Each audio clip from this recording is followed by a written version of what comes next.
Hello everyone. In this tutorial, we're going to talk a bit about how to save prep time and how to make sure that your time is used in the most efficient way possible when preparing for standardized exams. What I'm going to go to right now is the practice tab right here on the right, and I'm going to go to the build a test feature.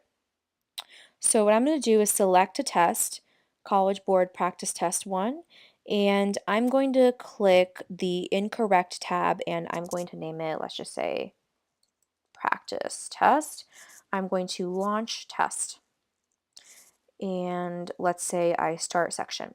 So what this feature did, kind of the steps that I went through right now, is I can go back to the test that I had, right? College Board Practice Test 1, the test that I completed.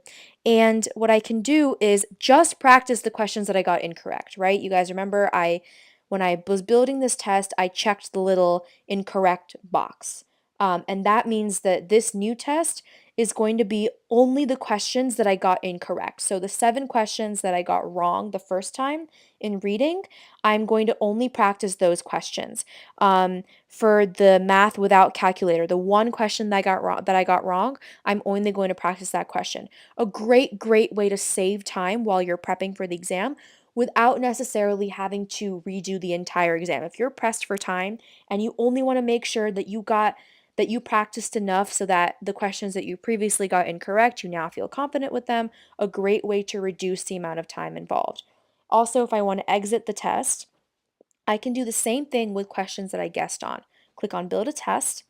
Let's say College Board Practice Test 1. Let's say I want to practice only the questions that I guessed on. Remember back when we were launching the test and I clicked the guess button for all the questions that I guessed on? Here's where it's coming in handy. So let's say I want to, again, name it, I don't know, Practice Test 2. So if I launch the test, so now we see many more questions. There are 19 questions in the reading section that I took the first time around where I wasn't entirely sure of my answer. Maybe I got them correct, but again, I guessed on them, so my confidence level wasn't entirely high. This feature will allow me to regain my confidence and to improve my accuracy again by allowing me to just hone in on those questions that I guessed on and make sure that I practiced enough and that I worked on the concepts enough, either in class or with my teacher, to the point where I can now answer these questions correctly without guessing.